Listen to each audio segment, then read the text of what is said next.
Zee 24 तास एक पाऊल पुढे. ब्रेकनंतर स्वागत. मी जातोय डॉक्टर संदीप जाधव यांच्याकडे. जाधव, काय सांगाल, केवळ वय हाच या गुन्ह्यांमागे महत्वाचा घटक असतो का? वय हा गुन्ह्यांमागे जरी घटक म्हणजे याचा विचार करायचा झाला तर ऍक्च्युली काय होतंय की ह्या वयोगटामध्ये गुन्हा का घडतो त्याला बरीच कारण आहेत. त्याच्यामधलं पहिलं कारण म्हणजे एक्सपेक्टेशन आणि अचिव्हमेंट मधली तफावत. त्याच्यानंतर आयडेंटिटी क्रायसिस ही त्यांची जी डेव्हलपमेंट चाललेली आहे त्याच्यामध्ये त्यांचा रोल अजून आयडेंटिफाय त्यांचं न होऊन कन्फ्युजन होऊन ते गडबड करण्याची शक्यता असते. त्याच्यानंतर त्यांची फॅमिली बॅकग्राऊंड, ब्रोकन फॅमिलीमधले ताणतणाव, आई वडिलांमधले प्रॉब्लेम्स ते येण्याची शक्यता असते. रोल मॉडेल्सचा प्रश्न असतो. फ्रस्ट्रेशन टॉलरन्स म्हणजे जर पॅरेंट्स किंवा सोसायटीज फ्रस्ट्रेशन टॉलरेट करू शकत नसेल तर ही मुलं पण फ्रस्ट्रेशन टॉलरेट करू शकत नाहीत आणि ते गुन्ह्यामध्ये ओढले जाऊ शकतात. पियर प्रेशर असतं, ते त्यांना समजून घेण्याच्या आधीच त्या पियर प्रेशरमध्ये ते ओढले जातात.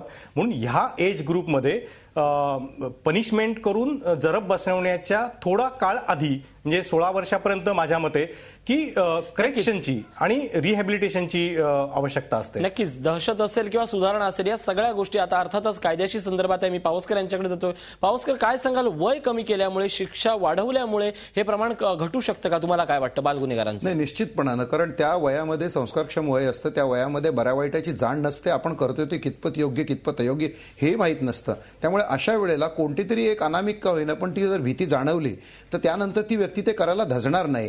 आणि शिक्षेची भीती ही सगळ्यात मोठी भीती असते. अर्थात आपण त्या ठिकाणी त्या न्यायाधीशाला तो आपण चॉईस देणारच आहोत की त्याने प्रत्यक्ष परिस्थिती पाहून as per the facts of the each case त्याने तो निर्णय घ्यायचा आहे की याला काय शिक्षा द्यायची. केवळ वर्तणुकीची हमी घेऊन सोडायचं की त्याला प्रत्यक्ष शिक्षा द्यायची. पण हा न्याय निर्णय मला वाटतं त्या न्यायमूर्तींकडे दिला पाहिजे.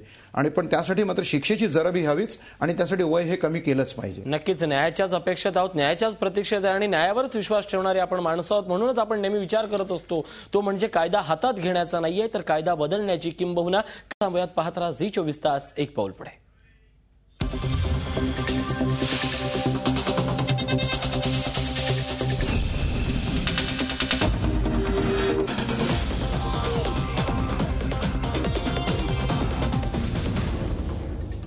झी 24 तास एक पाऊल पुढे.